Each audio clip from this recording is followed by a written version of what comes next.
In 2026, the European Union is enforcing some of the strictest automotive emissions regulations on the planet. The target? 93.6 grams of CO2 per kilometer for every new car sold. To put that in perspective, that's about what a Toyota Prius emits. Now, let me show you something that shouldn't exist under these rules. The Ferrari 12-cylindry, a 6.5-liter naturally aspirated V12 engine, 819 horsepower, and emissions of 353 grams of CO2 per kilometer. That's nearly 4 times the legal limit. Or the Lamborghini Revuelto. Even with its hybrid system, it still packs an 835 horsepower V12 that emits 276 grams per kilometer. So here's the question: how are these cars still legal? The answer isn't just engineering, it's financial engineering. And it reveals something fascinating about how climate policy actually works when it collides with luxury goods. This is the story of the regulatory mechanisms, carbon markets, and strategic investments keeping the V12 engine alive in 2026. Let's start with what the rules actually say, because the reality is more complex than V12s are banned. The European Union's Regulation 2019/631 sets fleet-wide average CO2 targets for manufacturers. Right now, in 2026, that target is 93.6 grams per kilometer. By 2030, it drops to 49.5 grams. And by 2035, the target becomes 11 grams per kilometer, which is effectively a 90% reduction from 2021 levels. Here's the critical word: fleet-wide average. Ferrari doesn't need every single car to hit 93.6 grams. They need their entire lineup on average to hit that number. If they don't, the penalties are steep: 95 euros for every gram over the target, multiplied by every vehicle sold. For a company selling tens of thousands of cars, that could mean hundreds of millions in fines. But here's where it gets interesting. In December 2025, the European Commission introduced something called the automotive package. And buried in this proposal are 3 mechanisms that completely change the game. First, flexibility via alternative fuels. Manufacturers can now count low-carbon steel, e-fuels, and advanced biofuels toward their CO2 reductions. This means a V12 running on synthetic fuel could theoretically count as lower emission even if the tailpipe emissions haven't changed. Second, super credits for small EVs. If you manufacture electric vehicles in the EU that are compact and affordable, you get extra credits that count more than one vehicle toward your fleet average. This creates an incentive to flood the market with small EVs to offset your gas guzzlers. Third, banking and borrowing. Between 2030 and 2032, manufacturers can bank emissions credits if they beat their targets early or borrow from future years if they're struggling. It's essentially a regulatory line of credit. Now, none of this is secret. These are deliberate policy choices designed to give the automotive industry time to transition. But what they've also created is a system where small-volume luxury manufacturers can exploit these mechanisms far more effectively than mass-market brands. Ferrari sold about 14,000 cars globally in 2024. Volkswagen Group sold over 9 million. When you're Ferrari, offsetting a few thousand V12s is manageable. When you're VW, you're playing a completely different game. So how do you lower your fleet average if you're committed to selling high-emission vehicles? One option is something called emissions pooling. Under Article 6 of EU Regulation 2019/631, manufacturers can form pools where they combine their fleet emissions data and share the compliance burden. There are 2 types: closed pools, which are just different brands under the same parent company, and open pools, which allow completely unrelated companies to team up. The most famous example? Tesla and Stellantis. In 2023, Tesla earned $1.79 billion selling regulatory credits to legacy automakers who needed to lower their fleet averages. By 2025, that figure was still around $1.46 billion. Tesla makes zero-emission vehicles. Stellantis makes everything from Jeeps to Maseratis. By pooling together, Stellantis could count Tesla's EVs in their fleet average, lowering the overall number. Now, Ferrari and Lamborghini are both part of larger groups. Ferrari is technically independent, but has historical ties to Fiat Chrysler.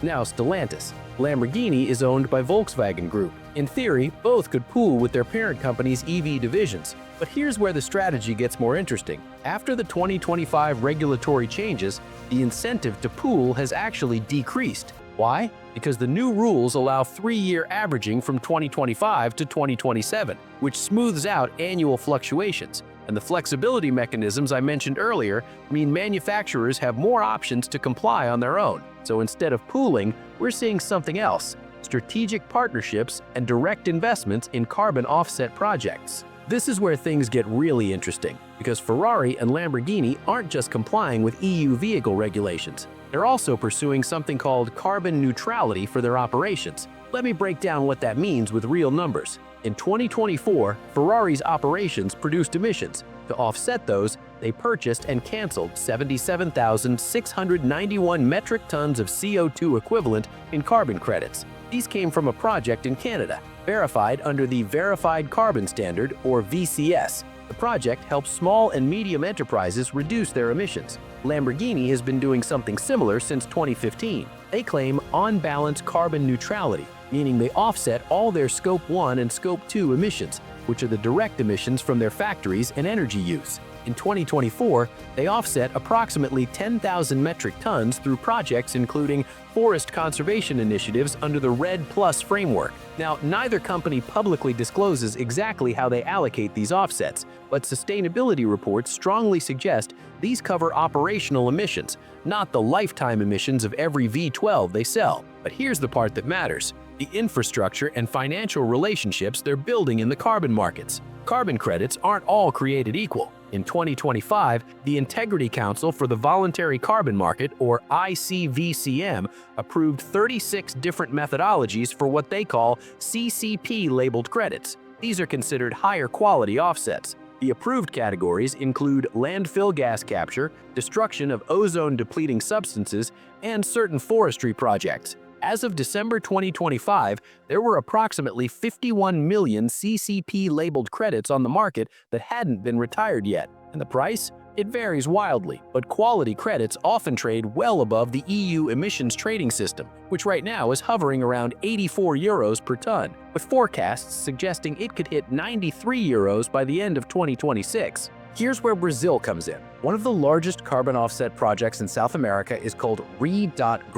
It's a forest restoration initiative covering 34,000 hectares in the Amazon and Atlantic forest regions. Over 30 years, this project is expected to generate 880,000 metric tons of CO2 equivalent in credits. By 2026, Green had expanded to 35,000 hectares of restoration plus 70,000 hectares of conservation, with projections of 1.2 million metric tons annually starting in 2030. There's also a partnership between Nestlé and Green that planted 3.3 million trees across 2,000 hectares in Bahia, generating around 880,000 tons of credits. I want to be very clear here. I found no verified evidence that Ferrari or Lamborghini are directly funding Green or similar Brazilian projects specifically to offset V12 emissions. What we know is they purchase VCS-certified credits, and they have partnerships with companies like Shell for renewable energy projects. But the ecosystem exists. If you're a luxury manufacturer looking to offset high emissions and you have access to capital, projects like Green are exactly the kind of investments that make financial sense. You're essentially paying someone else to sequester carbon so you can continue emitting it. Let's shift to the United States for a moment, because there's a parallel system here that's often misunderstood. The US has something called the gas guzzler tax, which has been on the books since 1978. It's a graduated penalty based on fuel economy. If your car gets between 21.5 and 22.4 miles per gallon, you pay $1,000. If it gets less than 12.5 miles per gallon, the penalty is $7,700. Now, there's a narrative floating around that this tax has somehow ballooned into a $50,000 climate contribution for supercars. That's not true. The rates haven't changed since 1991. Let's look at real 2026 examples. The Chevrolet Corvette ZR1 pays between $2,600 and $3,000 depending on the aerodynamic package. The Lamborghini Revuelto, despite being a hybrid, it's 12 miles per gallon combined and pays around $2,600.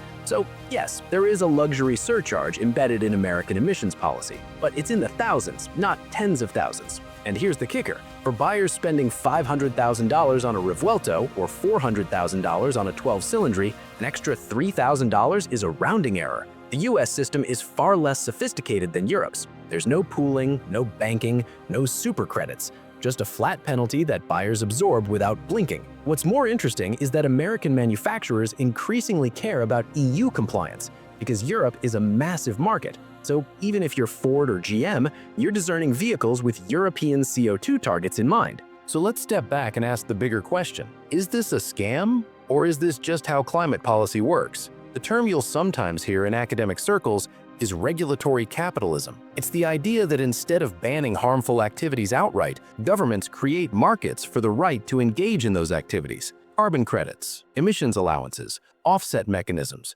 The theory is that this creates economic incentives for innovation. If polluting costs money, companies will invest in cleaner technologies, and the market will determine the most efficient way to reduce emissions. But there's a tension here, because what we're seeing with V12 supercars is that the market isn't actually eliminating the pollution, it's redistributing the financial burden. Let me give you a counterfactual. Imagine the EU had simply banned all vehicles emitting more than 150 grams of CO2 per kilometer starting in 2026. No offsets, no pooling, no flexibility. The V12 would be dead. Ferrari and Lamborghini would be forced to go fully electric or shut down their flagship models. But that's not the policy we have. Instead, we have a system that says you can keep making these cars, but you need to pay into a system that funds decarbonization elsewhere. And here's where reasonable people disagree. Supporters of this system argue that the money Ferrari and Lamborghini spend on offsets and credits funds real-world projects.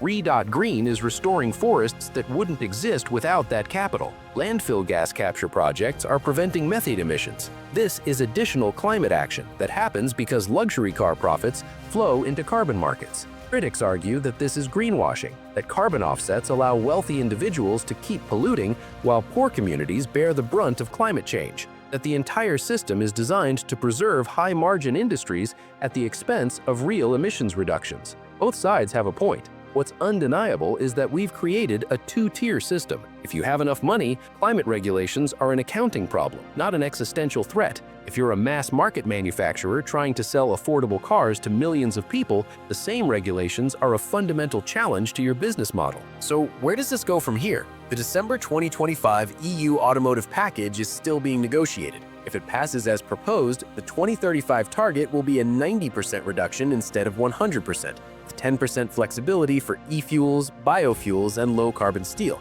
That's actually a relaxation of the original rules. But even with that flexibility, the math gets harder every year. The 2030 target of 49.5 grams per kilometer is less than 4 years away. Even a hybridized V12 like the Revuelto is 5 times over that limit. Ferrari has publicly stated they're aiming for a 90% reduction in operational emissions by 2030.